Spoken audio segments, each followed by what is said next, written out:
Alhamdulillahi haqqa hamdi, alhamdulillahi hamdan katsiran tayyiban mubarakan fi, nahmaduhu wa nasta'inuhu wa nastaghfiruhu wa nastahdihi wa natubu ilaih, wa la na'budu illa iyyahu wa natawakkalu alaih. Allahumma fassalli wa sallim wa barik ala sayyidina wa habibina wa syafi'ina wa maulana Muhammad wa ala alihi wa ala ashabihi wa dhurriyyatihi wa man sara ala nahji wa sanna bi sunnatihi wa ihtada bi hadihi ila yaumil liqa'i rabbih, amma ba'd. Hadratul Fadil, Hadratul Mukarramin, segenap pengurus dari rekan-rekan Aruners 9798. Demikian pula seluruh hadirin hadirat Aruners semuanya yang bergabung pada Zoom kita di kesempatan pagi menjelang siang ini. Rahimani wa rahimakumullah. Puji syukur kita aturkan kehadirat Allah Subhanahu wa taala atas limpahan karunia-Nya. Kita dihimpun oleh Allah Subhanahu wa taala di dalam majelis ilmu, meskipun hanya secara daring, secara online. Semoga tidak mengurangi semua keutamaan bermajelis ilmu yang bisa kita raih dari sisi Allah Subhanahu wa taala. Semoga setiap langkah yang kita tempuh pada hari ini menjadi pemudah jalan kita semua menuju ke surga. Dan semoga duduk kita semua termasuk taman di antara taman-taman surga. Tempat Allah mencurah-curahkan rahmat-Nya, menaungkan sayap-sayap malaikatnya, menurunkan sakinah ke dalam hati kita dan menyebut-nyebut nama kita semua dengan bangga pada makhluk-makhluk mulia yang ada di sisinya. Seperti sabda Rasulullah SAW, "Majtama'a qaumun fi baitin min buyutillah yatluna kitaballah wa yatadarasunahu bainahum illa ghasyiyatuhumur rahmah wa haffathumul malaikah wa nazalat alaihimus sakinah wa dzakarahumullahu fi man indah." Rawahu Muslim wa sahih. Bapak Ibu hadirin hadirat yang dimuliakan oleh Allah Subhanahu wa taala. Allah Subhanahu wa taala yang menciptakan kita, maka Dia pula yang menjamin rizki kita selama kehidupan kita di dunia. Karena dalam kata Rabb, ketika kita misalnya mengatakan raditu billahi rabba wa bil islami dina wa bi muhammadin nabiyya wa rasula, itu dalam kata Rabb, raditu billahi rabba, saya ridha Allah Subhanahu wa taala sebagai Rabb saya. Kata Rabb itu mengandung pengertian umum dan khusus. Pengertian khususnya adalah Ar-Rabb itu Al-Khaliq, pencipta, Al-Malik, penguasa, Ar-Razzaq, pemberi rizki, Al-Mudabbir, pengatur segala urusan. Bisa juga diberi tambahan makna yang menumbuhkan, yang mengembangkan, yang mendidik, dan seterusnya. Itulah kata Rabb. Dalam makna yang lebih umum, kata Rabb bisa mewakili kata Al-Ilah sekaligus.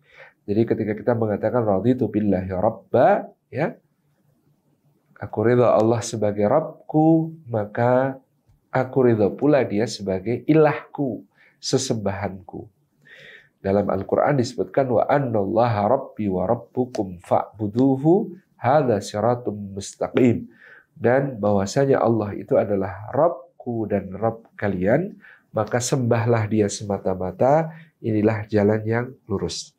Jadi logika dari kata Rabb itu secara umum adalah kalau Dia yang menciptakan, kalau Dia yang memberi rizki, kalau Dia yang mengatur segala urusan, kalau Dia yang menguasai, memiliki, yang mendidik, mengembangkan, ya, menumbuhkan, maka Dialah satu-satunya yang berhak untuk disembah di dalam kehidupan, yang berhak untuk diibadahi di dalam kehidupan.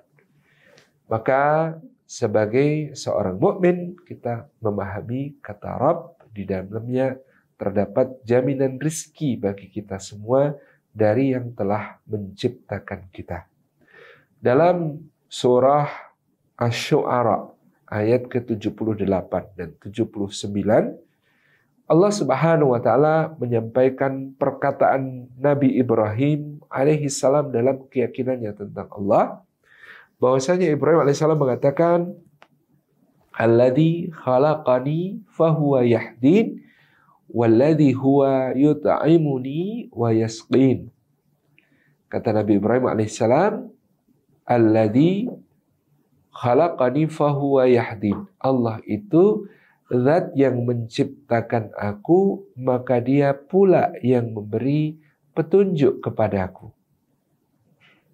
Walladzi huwa yut'imuni wa yasqin, dan Allah itu adalah zat yang telah memberi aku makan dan dia juga pasti memberi aku minum. Ini sebuah keyakinan dari Nabiullah Ibrahim alaihissalam. Sehingga sebagai seorang mukmin, pintu rezeki yang paling terbuka bagi kita adalah pintu yakin, seperti keyakinannya Nabiullah Ibrahim alaihissalam. Kalau Allah yang menciptakan kita, maka itu sudah rezeki pula, anugerah pula, karena Dia menciptakan kita dalam sebaik-baik bentuk. Dia menciptakan kita dalam seindah-indah proporsi. Laqad khalaqnal insana fi ahsani taqwim. Sungguh benar-benar kami telah menciptakan manusia dalam seindah-indah bentuk, dalam seagung-agung proporsi.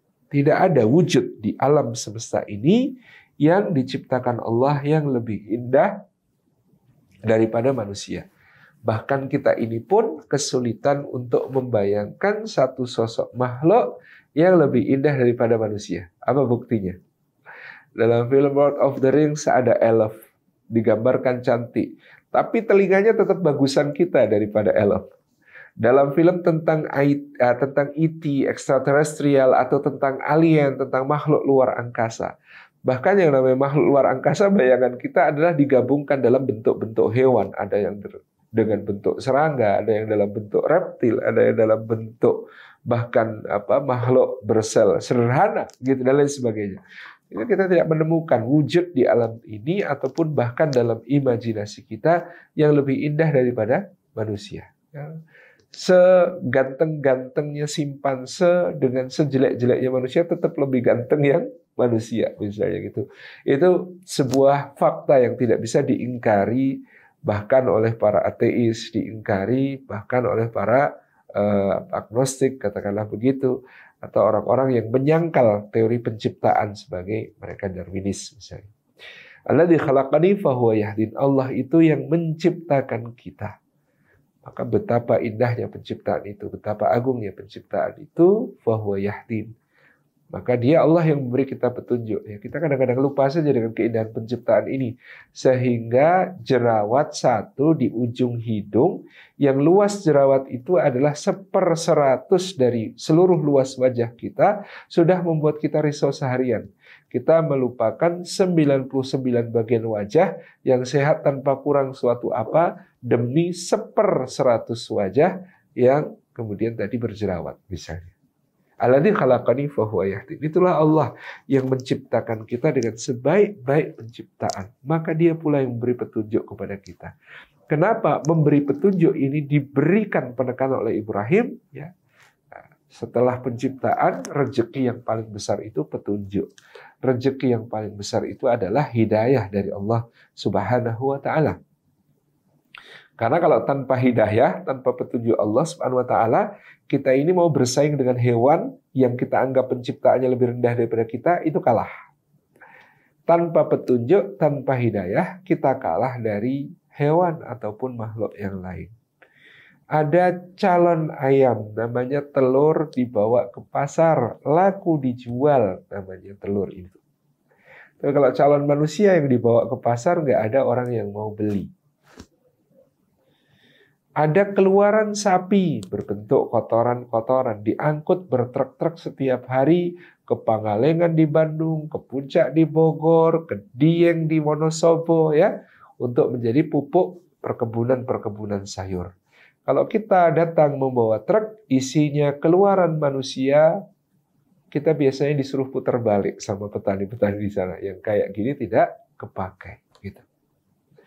Ada sop terbuat dari sarang burung walet, ya, labelnya begitu. Tapi sarang burung walet itu disusun dari air liurnya. Kalau kita kemudian menikmati sop sarang burung walet yang 500.000 rupiah per mangkok di Hong Kong itu, kalau kita menawarkan bagaimana kalau pakai air liur saya saja, maka air liur kita tidak laku dijual, tapi air liur burung waletnya 500.000 per mangkok. Kalau ada kenakalan remaja terjadi pada kambing, sehingga seekor kambing jantan yang masih muda menghamili kambing milik tetangganya, maka pemilik kambing yang dihamili itu bahagia, gembira, senang, karena kambingnya dihamili oleh kambing tetangga yang nakal tadi.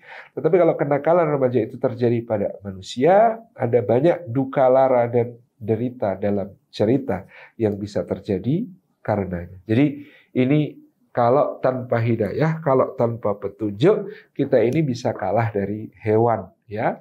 Calonnya kalah, keluarannya kalah, air liurnya kalah, kenakalannya kalah, gitu. Daripada hewan, kalah mulia, kalah berguna, kalah bermanfaat.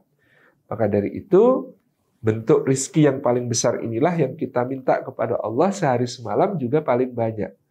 Kita ini berdoa sehari semalam paling banyak doa minta hidayah, doa minta petunjuk. Karena doa minta hidayah, doa minta petunjuk itu terkandung dalam surat Al-Fatihah, dan surat Al-Fatihah itu rukun dalam sholat yang ada di setiap rakaat, sehingga sehari semalam dosisnya paling tidak 17 kali. 17 kali. Ihdinas siratal mustaqim siratal ladzina an'amta 'alaihim ghairil maghdubi 'alaihim waladdallin.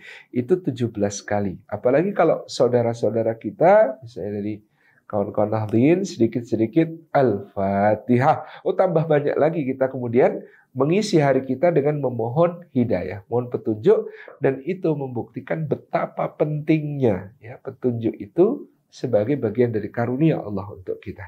Jadi ada penciptaan, tapi penciptaan itu tidak akan sempurna tanpa Allah memberikan hidayah kepada kita. Alladzi khalaqani fahuwa yahdin. Allah yang menciptakan aku, maka Allah pula yang memberi hidayah kepadaku. Baru kemudian walladzi huwa yut'imuni wa yasqin. Ya, Ibrahim alaihissalam memberikan kalimat ini dalam fi'il mudhari'. Fi'il mudhari' ini present dan continuous, gitu ya. Bahwasanya kata Ibrahim alaihissalam, walladzi huwa yut'imuni wa yasqin. Dialah Allah yang sedang dan terus akan memberi aku makan, juga sedang dan terus akan memberi aku minum. Karena ini adalah jaminan dari Allah Subhanahu wa ta'ala. Maka kita orang mukmin meyakini jaminan tersebut, seperti juga Allah Subhanahu wa ta'ala berfirman di ayat yang lain, wa ma min dabbatin fil ardi illa 'alallahi rizquha. Tidak ada yang melata di atas bumi ini melainkan Allah Subhanahu wa ta'ala yang menjamin rizkinya. Kata dabbah dalam tafsir Ibnu Katsir kita temukan keterangan adalah binatang yang ketika berjalan di atas bumi maka dada dan perutnya menempel ke tanah, menempel ke bumi. Artinya binatang ini binatang yang melata, betul-betul dia tadi dada dan perutnya menempel ke bumi. Artinya binatang tingkat rendah, binatang yang tidak bisa berdiri tegak, binatang yang merayap-rayap saja. Maka ya, kias aulawinya adalah kalau binatang yang hanya merayap-rayap, binatang tingkat rendah saja, rezekinya dijamin oleh Allah Subhanahu wa ta'ala, maka lebih-lebihlah manusia itu yang diciptakan Allah dengan penuh kehormatan, yang dia Jalla Jalaluh berfirman tentang mereka, walaqad karramna bani Adam. Sungguh benar-benar telah kami muliakan anak-anak Adam tersebut. Jadi ini jaminan yang sangat kokoh dari Allah. Walladzi huwa yut'imuni wa yasqin. Maka Ibrahim dengan sangat yakin mengatakan bahwa Allah adalah zat yang memberi aku makan dan memberi aku minum. Sedang dan terus akan memberi aku makan, sedang dan terus akan memberi aku minum. Keyakinan tentang jaminan rizki inilah pintu rizki yang sangat kokoh.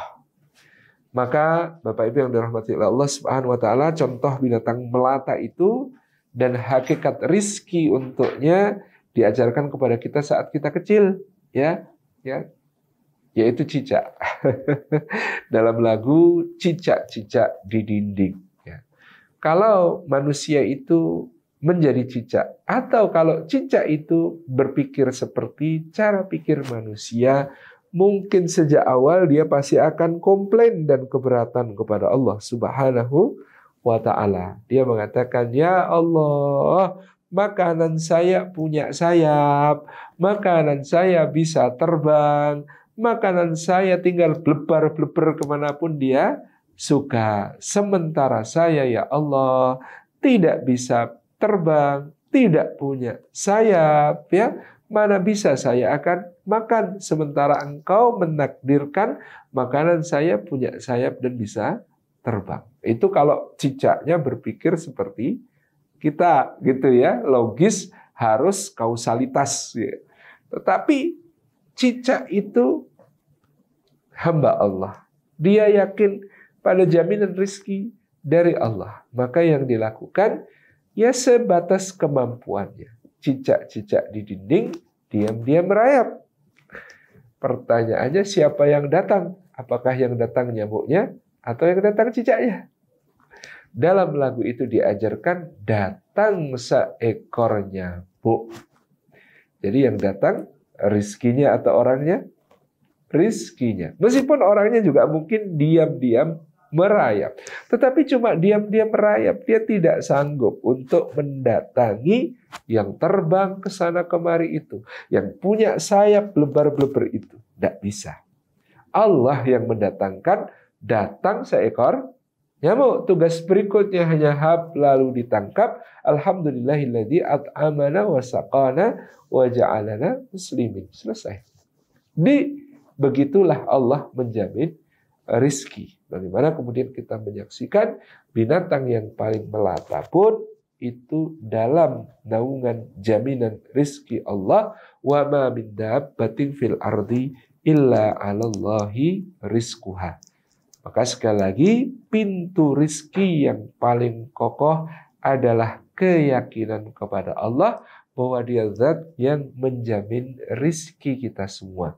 Bahwa Dia yang memberikan kepada kita makan dan minum kita.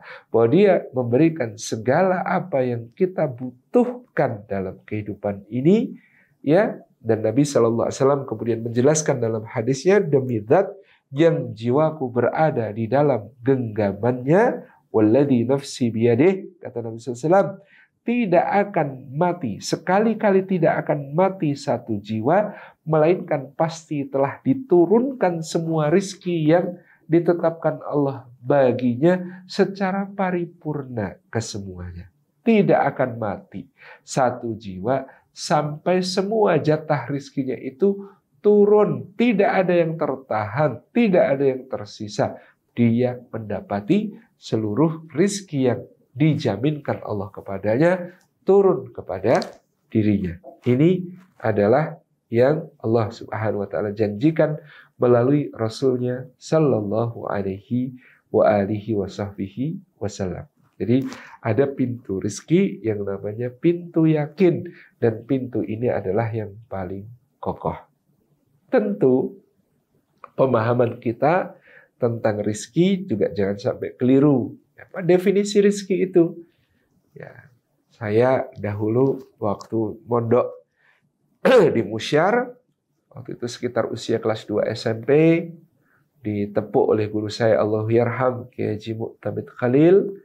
Beliau lagi main badminton, main bulu tangkis, dan kemudian ketika nepuk saya mengatakan, Salim, besok gede nggak usah jadi pegawai negeri ya. Oh, saya kaget itu, kenapa kok saya nggak boleh jadi pegawai negeri? Karena bapak saya pegawai negeri, ibu saya pegawai negeri, kakek saya dari pihak ibu pegawai negeri. Gitu. Kemudian beliau mengatakan karena pegawai negeri itu rezekinya dapat diduga-duga.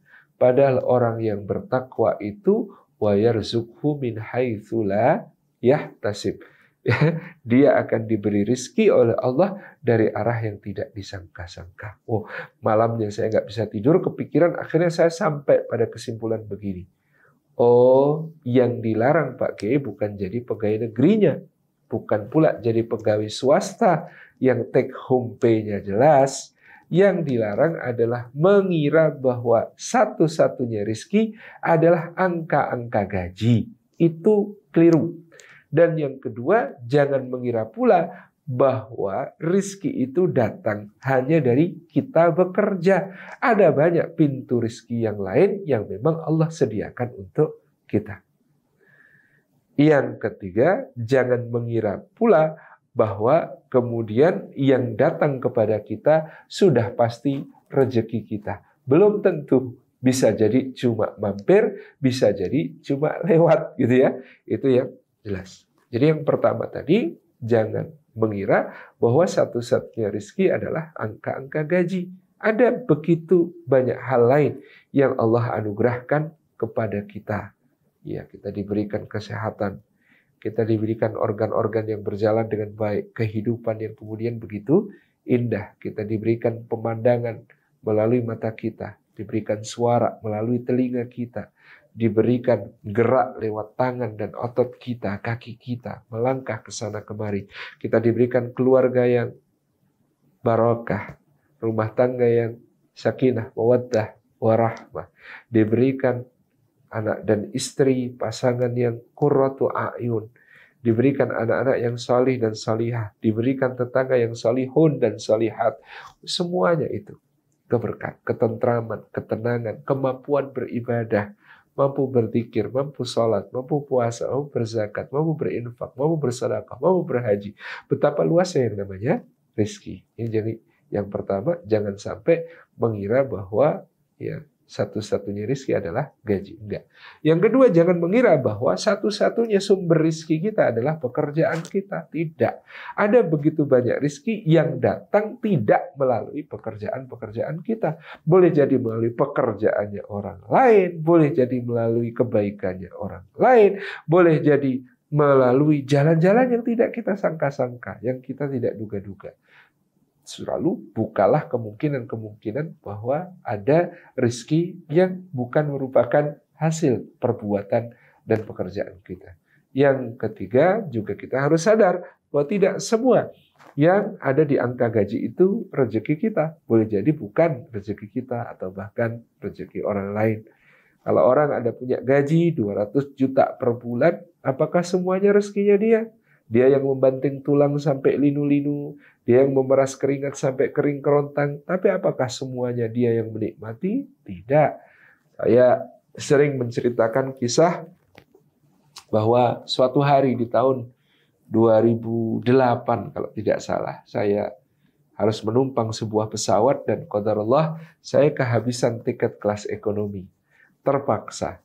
Bukan terpaksa, karena saya cuma menikmati saja. Oleh panitia dibelikan tiket di kelas bisnis. Ketika saya duduk di tiket kelas bisnis itu, di samping saya ada seorang bapak usia 50-an akhir.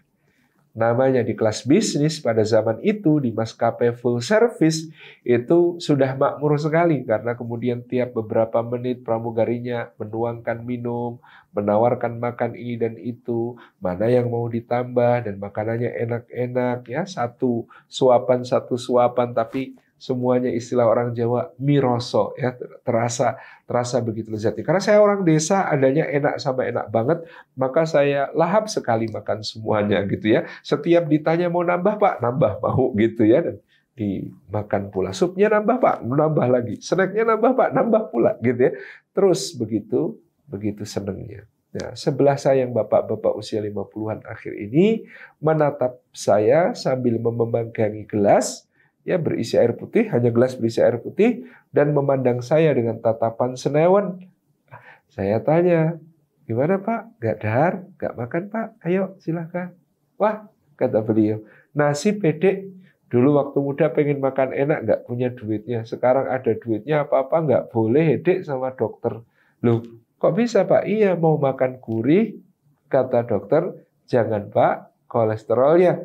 Mau makan manis, kata dokter. Jangan Pak, diabetesnya. Mau makan asin, kata dokter. Jangan Pak, hipertensinya. Mau makan kacang saja, kata dokter. Jangan Pak, asam uratnya. Gitu. Maka selidik punya selidik, obrol punya obrol, nantinya saya tahu ini Bapak gajinya 200 juta per bulan. Ya, seorang direktur di sebuah BUMN pada zaman itu. Nah, saya berpikir 200 juta, tapi kok tidak boleh makan gurih, tidak boleh makan manis, tidak boleh makan asin, tidak boleh makan kacang. Saya jadi merasa kaya sekali dengan pendapatan saya yang mungkin dari sisi angka jauh sekali dibanding beliau, tapi saya merdeka, makan apapun terasa enak, terasa nikmat, terasa lezat itu. Lalu saya obrolan demi obrolan mengalir, saya candai lama-lama, lah iya loh Bapak ini bekerja membanting tulang sampai linu-linu, memeras keringat sampai kering kerontang, ya sampai umur 60 tahun, lalu pensiun, di deposito Bapak kumpul 20 triliun, misalnya begitu. Amin deh, amin, kata dia. Tapi besok paginya Bapak itu wafat. Kata beliau, kok doanya jelek tadi? Bukan Pak, saya nggak berdoa, cuma umpama. Lah ya umpama sudah membanting tulang sampai linu-linu, meras keringat sampai kering, bekerja keras, ketemu hasilnya 20 triliun di saat pensiun, lalu besok paginya wafat. Lah ya yang 20 triliun itu rezeki Bapak atau rezeki siapa? Loh bukan rezeki saya deh. Ya bukan, wong Bapak wafat. Wong di Jogokarian di kampung saya itu, kalau ada orang meninggal hari ini, ya, memakamkannya besok, meskipun sertifikat rumah masih atas nama dia, kalau dia diinapkan, ya kalau dia itu harus nunggu sampai besok untuk dimakamkan, itu istilah keluarga menyampaikan dia diinapkan. Jenazah almarhum Bapak X, Y, Z akan diinapkan terlebih dahulu di rumah duka Jalan Jogokarian nomor sekian sampai waktu pemakaman pemberangkatan jenazah besok pagi. Nah, gitu. Diinapkan. Jadi statusnya sudah diinapkan, bukan lagi pemilik. Kalau diinapkan itu jelas bukan di rumahnya sendiri, sudah di rumah orang lain, meskipun sertifikatnya masih atas nama dia, tapi hak miliknya sudah dicabut. Dan itu kalau nginepnya lama-lama banyak yang protes gitu. Nginepnya tidak boleh lama-lama, harus segera dimakamkan. Harus segera dipindah ke alam lain. Itu betapa kemudian, wah iya ya Dik, kata dia. Kalau begitu rezekinya siapa ya Dik? Rezeki anak-anak saya. Boleh jadi Pak. Kalau anak Bapak sudah tertulis di Lauhil Mahfuz dapat bagian. Tapi sangat mudah bagi Allah untuk memindahkan itu semua kepada yang telah juga tertulis di sisinya meskipun tidak ada hubungan kekerabatan dengan Bapak sama sekali. Atau bahkan tidak kenal Bapak sama sekali. Sangat mudah bagi Allah untuk itu dipindahkan kepada mereka kalau dia menghendaki. Wah ya rugi ya Dik ya. Rugi gimana Pak? Lah ya saya membanting tulang, memeras keringat, bekerja kok itu ternyata rezekinya orang lain. Ya, bisa dipandang rugi, bisa enggak Pak. Bapak juga bisa untung. Caranya gimana supaya untung? Ya namanya harta jangan ditinggalkan di dunia. Kalau Bapak tinggalkan di dunia, ada deposito, ada jadi tanah, jadi rumah, jadi mobil, jadi macam-macam. Itu nanti cuma jadi rebutan anak cucu, salah-salah bikin konflik. Maka kalau punya harta, tolong dibawa mati. Ini kok beda sama ustadz-ustadz lain kan? Lah gimana Pak kalau ustadz lain bilangnya harta itu nggak bisa dibawa mati? Oh bisa Pak, saya kasih tahu bahwa harta itu bisa dibawa mati. Loh gimana caranya Dik? Harta itu bisa dibawa mati, caranya dengan dititip-titipkan dulu. Maksudnya titip bangun masjid, titip panti asuhan, titip bangun madrasah, sekolah, pesantren, titip proyek-proyek kebaikan, menyediakan air bersih, bencana alam, titip fakir miskin, titip anak yatim, titip-titipkan semua Pak. Nanti insya Allah pasti bukan cuma bisa Bapak ambil lagi di akhirat, bahkan akan berlipat ganda. Maksudnya infak, Dik? Iya, Pak. Loh itu bukannya ngasih. Gak usah dikasih, Pak. Sayang, wong nyarinya susah kok dikasih-kasihkan. Lebih baik akadnya titip saja. Titip ya, Pak. Titip ya, Pak. Titip ya, Pak. Titip ya, Bu. Titip ya, Nak. Itu lebih selamat titip aja. Loh. Titip itu berarti nanti bisa ditagih, Pak. Loh, caranya nagih. Ya di akhirat kepada Allah. Wah, kalau tidak berani nagih, saya temenin nanti nagih di akhirat. Wong saya itu kalau menghimbau Bapak terus Bapak berinfak, wong saya kebagian pahalanya kok. Masa saya nggak bantuin Bapak untuk nagih? Saya bantuin Pak nanti insya Allah kalau nagih. Gitu. Akhirnya ngobrol punya aku, iya ya Dik ya, hakikatnya gitu ya, ternyata kita ini yo sik dimaem yo mek semono, yang dinikmati juga cuma segitu. Lah ya sekaya-kayanya Bapak sehari mau makan 3 kali apa 30 kali, Pak. Makanan mahal ya disiapkan oleh chef ternama. Namanya Chef Dudonyong di Paris, Michelin bintang 3 plus plus plus. Kalau mau makan di situ harus reservasi jauh-jauh hari. Gitu ya. Itu bisa dibeli, bisa dibayar. Tetapi nikmatnya makan, itu Allah yang ngasih, Allah yang bagi-bagi. Bapak nggak bisa beli. Kok bisa Dik? Lah kalau itu di rumah makan terkenal yang katanya chefnya Michelin bintang 3 plus plus plus itu, kalau Bapak pas reservasi di sana, tiba waktunya mau makan, Allah mau nyabut enak makan, gampang Pak. Sariawan tiba-tiba muncul, sakit giginya kambuh, perutnya masuk angin bermasalah, bolak-balik ke toilet, udah nggak enak itu makanan pasti.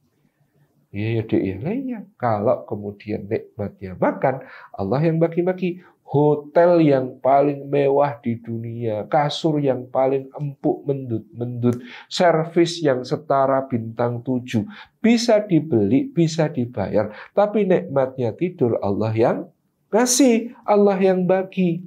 Itu katanya di Dubai ada Burj Al Arab, di dalamnya ada satu tenan hotel, bisa ngasih layanan bintang 7 satu malam 350 juta. Pertanyaannya apakah kalau di situ pasti nyenyak? Kalau saya jelas nggak nyenyak mikir bayarnya. Kalaupun digratiskan pasti mikir ini mbok dikasih mentahnya aja lebih bermanfaat gitu ya. Ini nggak bisa tidur, tapi ada anak pemulung gitu ya, kadang-kadang bantalan kayu, alasnya kardus, selimutnya koran, begitu nyenyaknya tidur. Tapi ada petani ya mencangkul dari jam 7 sampai jam 10, jam 10 istrinya datang bawa air di dalam cerek ya, teh panas, wangi, sepet, legi, kental, ditambah nasi ketan cuma ditaburi parutan kelapa. Masya Allah jam 10 istirahat habis kerja, rasanya, nikmatnya itu luar biasa. Jadi ini apa namanya? Orang kadang-kadang melupakan bahwa hakikat rizki itu adalah yang dinikmati, yang memiliki itu, yang menyimpan-nyimpan itu, yang menumpuk-numpuk itu, yang menimbun-nimbun itu belum tentu rizki, sangat jauh. Jadi hakikat-hakikat yang semacam ini perlu kita pahami. Maka benar Nabi SAW mengatakan, anak Adam berkata, hartaku, hartaku, hartaku. Apalah hartanya itu selain makanan yang habis dimakan, pakaian yang usang dipakai, dan apa yang diinfakkan fi sabilillah yang akan dia dapati berlipat ganda kelak di sisi Allah. Itu hakikat yang sangat penting. Maka Al-Imam Al-Ghazali yang menambahkan keterangan supaya kita tidak mengkhawatirkan berlebihan soal rezeki.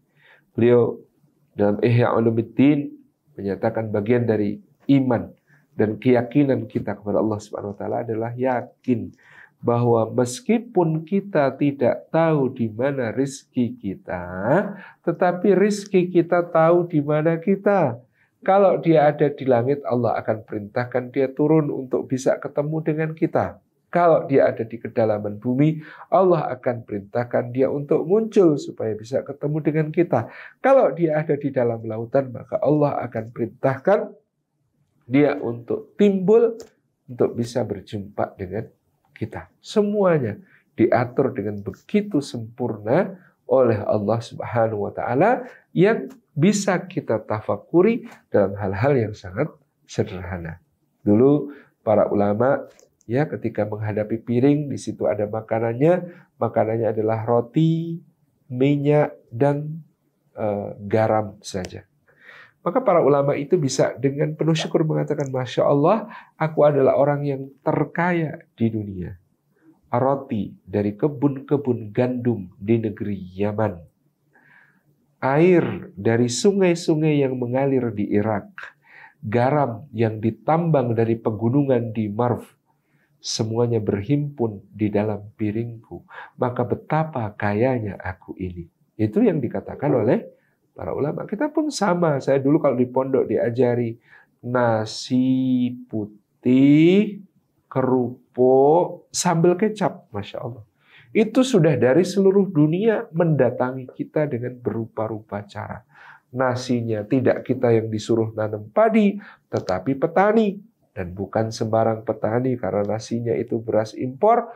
Nasi itu tepatnya dari beras padi yang ditanam di Thailand atau bahkan Vietnam. Oleh petani Vietnam, dipupuk, disiangi rumputnya, dirawat baik-baik. Sampai panen, ketika panen, dilepas dari tangkainya, dijemur sampai kering, digiling, ya. Setelah digiling masuk ke karung, diangkut dari gudang petani menuju gudang pelabuhan, di pelabuhan dinaikkan ke atas kapal, dibawa oleh kapal ke Tanjung Priok, di Tanjung Priok dibongkar muat, naik truk lagi dari satu tempat ke tempat lain, entah sudah lewat berapa tangan, entah sudah menjadi jalan rezeki bagi berapa orang, entah siapa yang terima komisi impor yang kita nggak tahu.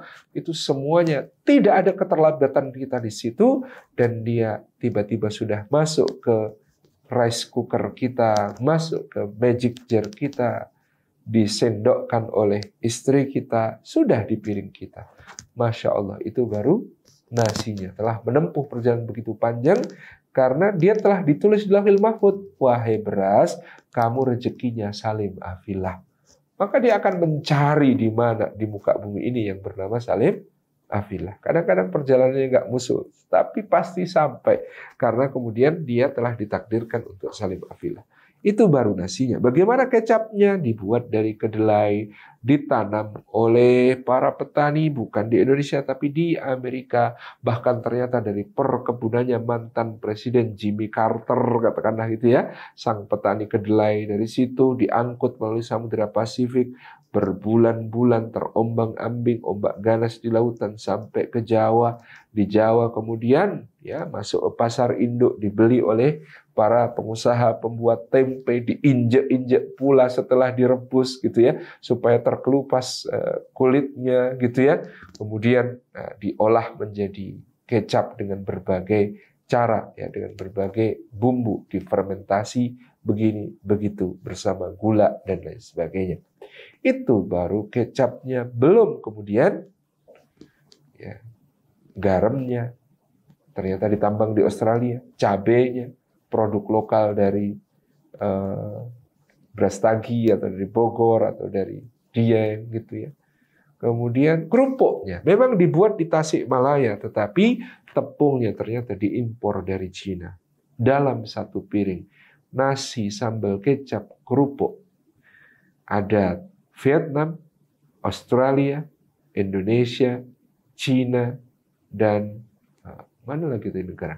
Banyak sekali berhimpun menjadi satu. Jadi kita tahu di situ jaminan Allah tentang rezeki ini luar biasa, meskipun kita tidak tahu ya di mana garam yang akan memberi rasa asin kepada masakan kita seminggu yang akan datang, tapi Allah Subhanahu wa taala sudah mengatur supaya garam yang berasal dari lautan itu sampai ke piring kita dengan begitu luar biasa. Ini yang kemudian kita fahami dengan baik, bahwa pintu rezeki itu yakin, pintu rezeki itu iman, dan kemudian dari situ kita akan melihat bagaimana kemudian kita ini bekerja. Kalau rezeki sudah dijamin, bekerja itu ibadah. Karena rizki sudah dijamin, maka kita tidak meniatkan pekerjaan kita untuk mencari rizki, melainkan untuk mencari pahala di sisi Allah. Kita pindahkan ikhtiar kita dari mencari sesuatu yang sudah dijamin, menjadi mencari sesuatu yang belum dijamin. Yang sudah dijamin adalah wa ma min dabbatin fil ardi illa Allahi rizquha. Tidak ada yang melata di atas bumi melainkan Allah menjamin rizkinya. Yang belum dijamin adalah am hasibtum an tadkhulul jannah. Apakah kalian semua mengira bahwa kalian akan masuk surga? Itu belum dijamin. Maka pada belum dijamin inilah kita niatkan segala aktivitas kita. Sebab kita ingat ada pesannya Imam Sufyan Ats-Tsauri, a'mal li dunyaka biqadri ma satabaqa fiha wa'mal li akhiratika biqadri ma satabaqa fiha. Beramallah, bekerjalah untuk duniamu seukur kadar berapa lama engkau akan tinggal di sana, dan beramallah, bekerjalah untuk akhiratmu seukur pula berapa lama engkau akan tinggal di sana. Itu patokannya. Kalau kita renungkan, kita tinggal di dunia itu 60-70 tahun, rata-rata umat Nabi SAW, lebih dari itu bonus. Sementara kita tinggal di akhirat adalah selama-lamanya, khalidina fiha abada. Jadi dalam waktu 24 jam sehari yang kita punya, berapa yang untuk akhirat, berapa yang untuk dunia? Nah, perbandingannya adalah 70 tahun berbanding tak terhingga. Kalikan 24, masing-masing dapat berapa?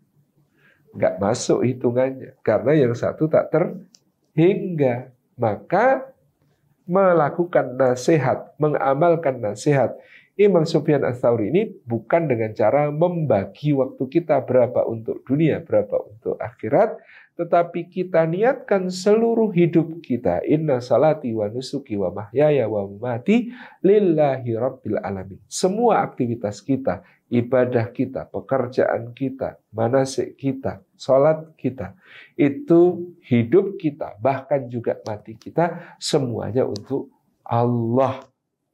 Karena kalau kita niatkan untuk akhirat, selesai. Yang dunia pasti terjamin. Jadi semua pekerjaan kita ini bukan untuk mendapatkan rizki, tapi untuk mendapatkan surga. Itu yang kita niatkan. Kalau orang Jawa sering mengatakan tuku sapi oleh tali, tuku tali ora oleh sapi. Orang yang membeli sapi akan mendapat tali, dan orang yang membeli tali tidak akan memperoleh sapi. Jadi kalau orang beli sapi itu hampir pasti akan dikasih tali, karena tidak mungkin membawa sapi itu tanpa tali. Orang itu kalau minta akhirat pasti dikasih dunia, karena tidak mungkin sampai ke akhirat tanpa lewat dunia. Tapi tuku tali ora oleh sapi. Tapi belum pernah ada saya dengar toko yang berjualan tali ada program promo berhadiah sapi. Ya, belum pernah gitu ya. Dengar-dengar yang begitu itu belum pernah. Artinya ini tuku tali oleh sapi. Kalau membeli hanya tali, meniatkan hanya dunia, maka dia tidak akan mendapatkan akhirat. Itu yang sayang sekali. Maka disinilah Bapak Ibu yang dirahmati Allah, kita bekerja. Ya, pintu rizkinya bekerja, tapi bekerja yang kita niatkan untuk ibadah dan taat kepada Allah Subhanahu wa Ta'ala dalam setiap geraknya. Ada satu kalimat yang menarik dari Imam Ibrahim bin Adham ketika mengajar muridnya Imam Ma'ruf Al-Karhi. Jadi Ma'ruf Al-Karhi pada suatu hari mendatangi gurunya Imam Ibrahim bin Adham tergopoh-gopoh. Guru, sekarang saya sudah tahu hakikatnya. Mulai sekarang saya akan diam beribadah saja. Tidak perlu bekerja untuk mencari nafkah, karena rizki itu pasti sudah dijamin oleh Allah. Semua makhluknya pasti akan mendapatkannya. Kata Imam Ibrahim bin Adham, kamu dapat kesimpulan seperti itu dari mana? Kata Ma'ruf dengan bersemangat, tadi guru waktu saya ke sini, saya ketemu burung. Burungnya sayapnya patah. Sudah tidak bisa ngapa-ngapain, nggak bisa terbang, nggak bisa bergerak, hanya terbaring dengan pasrah. Ternyata kalau rezeki itu sudah dijamin, saya jadi yakin di situ. Burung itu sudah nggak bisa ngapa-ngapain, saya pikir akan segera sekarat dan mati. Ternyata tidak lama kemudian datanglah burung lain, membawa makanan di paruhnya. Lalu burung lain yang membawa makanan di paruhnya itu menyuapi burung yang sedang terkapar tak berdaya itu. Dikasih makan. Setelah berapa hari, ternyata burung itu sembuh. Kalau sudah rezeki, nggak ngapa-ngapain, juga pasti rezekinya datang. Gurunya, Imam Ibrahim bin Adham bertanya sambil ketawa. Persoalannya adalah, kenapa engkau bercita-cita menjadi burung yang sayapnya patah? Kenapa engkau tidak bercita-cita menjadi burung yang sayapnya utuh, yang dengan sayap itu, ya, yang utuh itu kamu bisa menolong burung-burung lain yang sayapnya patah seperti dilakukan oleh burung yang engkau lihat, gitu ya. Jadi persoalannya adalah kenapa kamu bercita-cita menjadi burung yang sayapnya patah? Kenapa kamu tidak bercita-cita menjadi burung yang sayapnya utuh? Karena pada burung yang sayapnya utuh itu, karena dia yang terus bekerja dengan niat ibadah, Allah menyediakan pahala berlipat, bukan hanya karena ibadahnya diniatkan, kerjanya diniatkan ibadah, tapi hasil kerjanya bisa dinikmati oleh keluarganya. Satu suap diberikan kepada istrinya, satu suap diberikan kepada anaknya, satu suap diberikan kepada fakir miskin, satu suap diberikan kepada anak yatim, dibagikan untuk banyak orang, maka semuanya menjadi kebaikan, pahala yang bertambah-tambah baginya. Yang untuk keluarganya pahalanya lebih besar, yang untuk kerabat menyusul, yang untuk fakir miskin, anak yatim, yang berikutnya, terus berikutnya lagi akan berpahala besar di sisi Allah Subhanahu wa Ta'ala. Itulah hakikatnya kerja.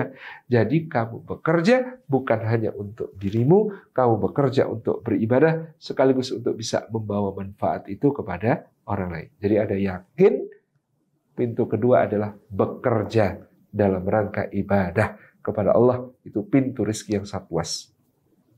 Kenapa? Niatnya penting.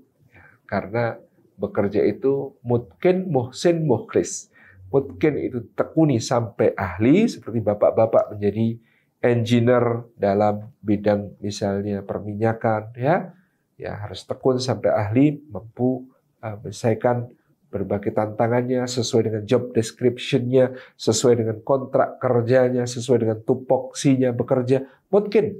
Lalu muhsin, kalau bisa memberi nilai tambah. Ya, saya dikenal sebagai penulis buku. Apa yang bisa saya tambahkan dalam profesi menjadi penulis buku? Kemampuan untuk bisa menyampaikan gagasan-gagasan dalam buku itu melalui lisan dengan berbicara. Itu memberi nilai tambah. Bapak-bapak menjadi seorang engineer, tapi ternyata juga bisa melakukan presentasi, melakukan analisa, dan dari situ bisa memberikan pelatihan kepada yang junior-junior, memberikan bekal kepada yang lebih muda, memberikan berbagai macam pendidikan dan pengajaran kepada orang lain, bisa memberi pelatihan dan lain sebagainya. Itu added value, itu muhsin. Yang berikutnya mukhlis karena Allah. Kalau ada tukang sapu nyapu, ya nyapu, UMR, akan dia dapatnya UMR. Tetapi yang nyapu dengan beribadah, ya Allah, saya sapu tempat ini supaya kalau ada orang lewat jangan sampai terpeleset. Jangan sampai jatuh, jangan sampai kesandung. Ya Allah, saya sapu tempat ini supaya tempat ini bersih dan indah. Kalau orang lewat, mereka takjub memujimu. Alhamdulillah. Ya Allah, saya sapu tempat ini supaya kemudian ketika kemudian orang melihat yang bersih-bersih, mereka juga tidak buang sampah sembarangan. Mereka tidak kemudian berlaku kotor. Mereka tahu, mereka ketularan budaya hidup bersih. Ya Allah, saya sapu tempat ini supaya indah, supaya mulia, supaya bersih, supaya tidak ada najis. Masya Allah, selalu dengan niat-niat ibadah yang luar biasa, maka tukang sapu yang seperti ini tidak ada pemda yang bisa membayar. Karena bayarannya pasti langsung dari Allah. Kalau kita bekerja itu ya dengan layak dibayar 1 miliar, kok cuma bawa pulang 10 juta per bulan, maka kita sedang menabung 990 juta kebaikan dari sisi Allah Subhanahu wa Ta'ala. Itu kalau 1 miliar. Kalau ikhlas, tak terhingga. Maka meskipun diambil gaji 10 juta, 20 juta, 30 juta, masih tak terhingga di sisi Allah. Tersedia rizki dunia dan akhirat untuk kita. Itu jelas. Dan di dunia cicipannya begitu banyak, istri yang solihah, anak-anak yang solihin-solihat, rumah tangga yang sakinah wadah warahmah, yang qurratu a'yun semua anggotanya, solihun dan solihat tetangga-tetangganya, dengan kebaikan-kebaikan yang sangat luar biasa tadi.